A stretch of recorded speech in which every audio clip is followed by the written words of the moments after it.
Vous êtes seul chez vous, et il fait nuit. Vous entendez un léger bruit derrière vous.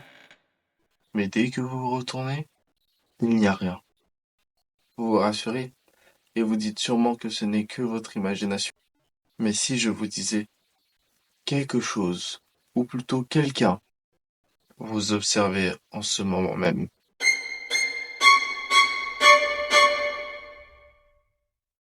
Kashima Reiko.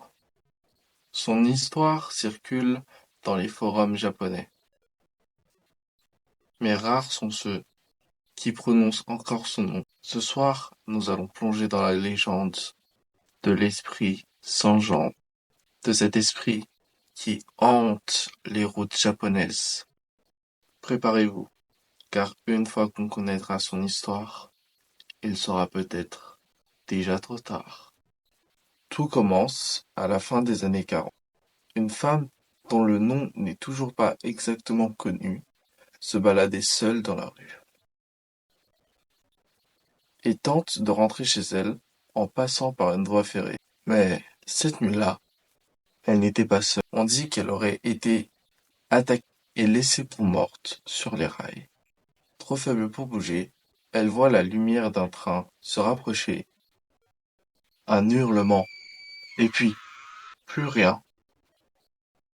Lorsqu'on retrouvera son corps quelques jours plus tard, il lui manquait ses deux jambes. Depuis ce jour, son esprit rôde dans les rues japonaises. Reiko Kashima erre afin de retrouver ce qu'on lui a volé. Plusieurs témoignages font rage en Japon. On raconte une femme apparaître et errer dans les rues. Les victimes racontent tous la même chose. Une voix faible, presque lointaine, qui murmure « Où sont mes jambes ?»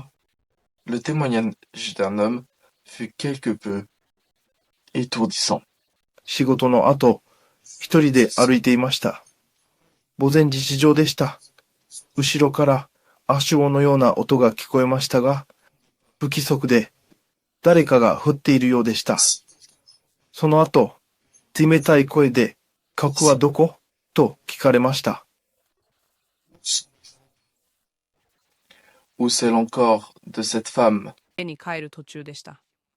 突然、携帯電話が切れて、空気が尖りついたようになりました。向きを上げると、顔のない女性が私を見ていました。彼女の顔は固まっていました。彼女の黒い目、それから彼女はつぶやいた。死の今日はどこ？そして私は走った。振り返らずに走った。Et quant à ceux qui répondent mal, ils disparaissent. Alors vous vous demandez que c'est pratiquement pas possible de lui échapper, à part courir. Eh ben si. Il y a bien quelques façons. Selon la légende, il n'existe qu'une seule réponse qui puisse la satisfaire. Si elle vous demande où se trouvent ses jambes, répondez-lui simplement et calmement. Ils sont sur le mont Meishin. Si vous oubliez une de ces réponses, elle prendra vos jambes à la place de la sienne. Certaines histoires effrayantes ont été rapportées au Japon. Des étudiants qui ont joué avec cette légende et qui ne sont jamais rentrés chez eux.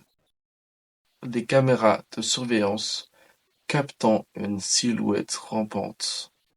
Maintenant, tout comme moi, vous connaissez son histoire, vous êtes malheureusement maudit. Si vous entendez une voix ce soir, ne répondez surtout pas mal, sinon elle prendra vos jambes à la place des siennes. Alors, est-ce une légende urbaine ou est-elle réelle?